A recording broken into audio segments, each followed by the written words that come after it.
What's good, YouTube? Welcome to Draft Capital Sports for the knowledgeable football fan who hopes their team always has a plan. We are about to bear down and get into how the Chicago Bears have been set up perfectly by the NFL schedule makers to make the playoffs in this upcoming 2024 season. Let's get into it. But before we get started, smash that like button, hit the subscribe button, hit the notification bell to make sure you stay locked in to Draft Capital Sports, where we provide all the NFL draft news, NFL offseason news, trades, etc. for your 2024 NFL offseason.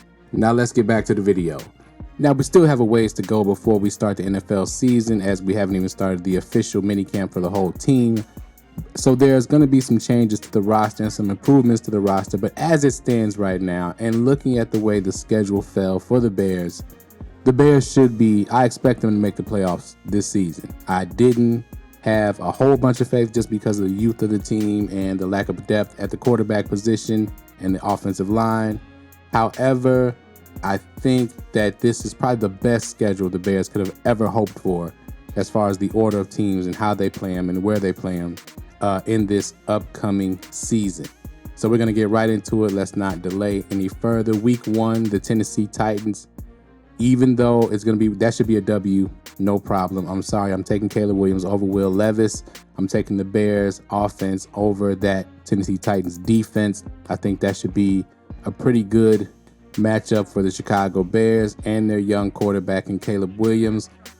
Kevin Byard comes from that Tennessee Titans defense. He played for them last year. He'll give us a lot of intel on how that defense will run. I know they have a new coaching staff, but he knows the players, he knows the personnel.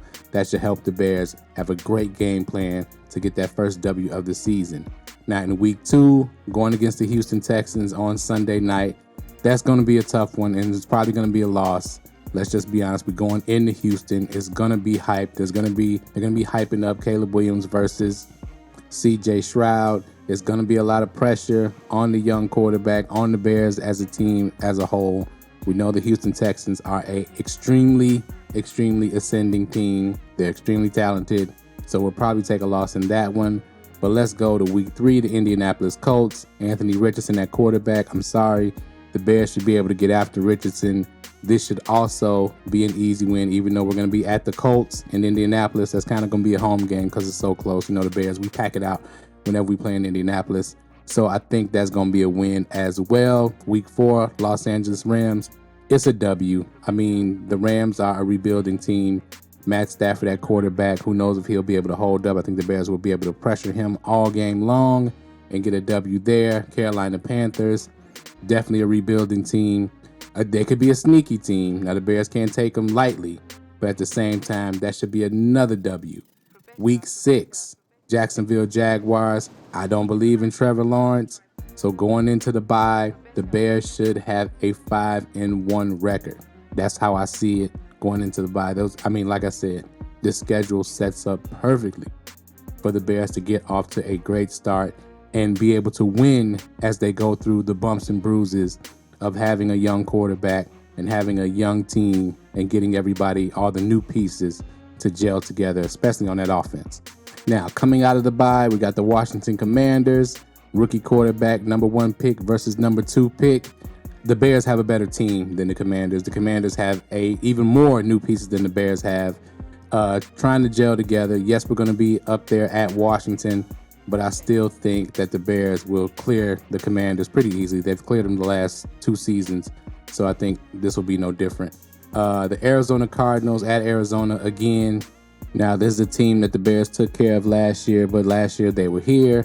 Now we're going to their stadium. I still think that defense wrangles in Kyler Murray, and they don't really allow them to score a lot of points. I know they've improved on offense, but I still think the Bears get a W there. And if the Bears are 8-1 going into New England, playing New England, I should say, as though they're coming here at Soldier Field, I think that they'll be the talk of the town, and they'll carry momentum into what is going to be the tough part of the schedule. Now, I think they easily take care of New England. I'm going to say, just to be on the safe side, that the Bears are 7-2 going into Week 11 against the Green Bay Packers. When the Green Bay Packers come into Soldier Field, the Bears have got to get that one. They got to get that one. that week 11. So I'm gonna say 8-2 going into week 12 against the Minnesota Vikings. Now it's gonna that again. The Vikings come to Soldiers Field with J.J. McCarthy at quarterback. The Bears should easily handle the Vikings.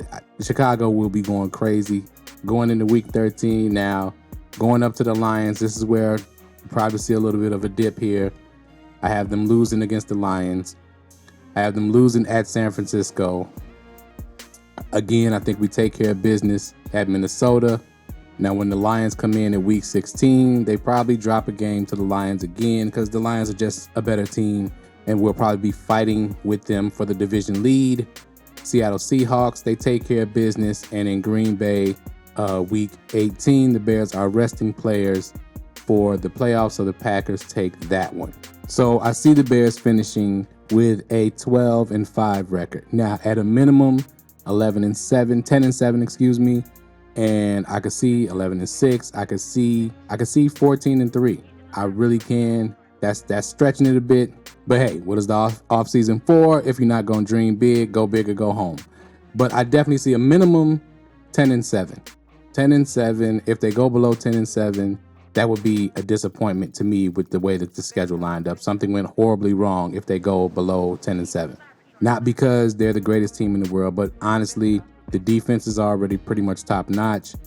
The improvements that they made on offense are going to be a problem for the teams that they're playing this season. Bottom line, the schedule is quite easy, even with the improvements that some of these teams made and the way that the schedule falls, all the division games being towards the back end. It gives the Bears time to gain continuity on that offense and to be flowing and going strong as they get into that all-important second half of the season with all those games against division rivals and playoff teams. When you can look at San Francisco and the Seattle Seahawks, both teams will probably be playoff teams. I just think that when they play Seattle week 17, we'll have them here in Soldiers Field. It's going to be cold. It's going to be rough. And they'll be able to take care of Seattle at night in Soldiers Field on a Thursday night on a quick game with a younger team. You know, Seattle's a little bit of a veteran team. Those Thursday night games, those veteran teams struggle with those Thursday night games for sure. So let me know what you think in the comments below. I know, again, I think the Bears are still going to try to make a couple moves to improve that offensive and defensive line, add some depth pieces to both sides. And I think that will carry them enough to have a breakout season in 2024. I just can see that coming with the way that this schedule fell. So thank you for watching. As always, Draft Capital Sports. Remember to comment below, hit that like button, hit that share button, hit that subscribe button, hit that notification bell. We'll be dropping videos leading all the way up into the vet mini camp, training camp all summer long, of course, and until that start of the season. Thank you for watching Draft Capital Sports. We out. Peace.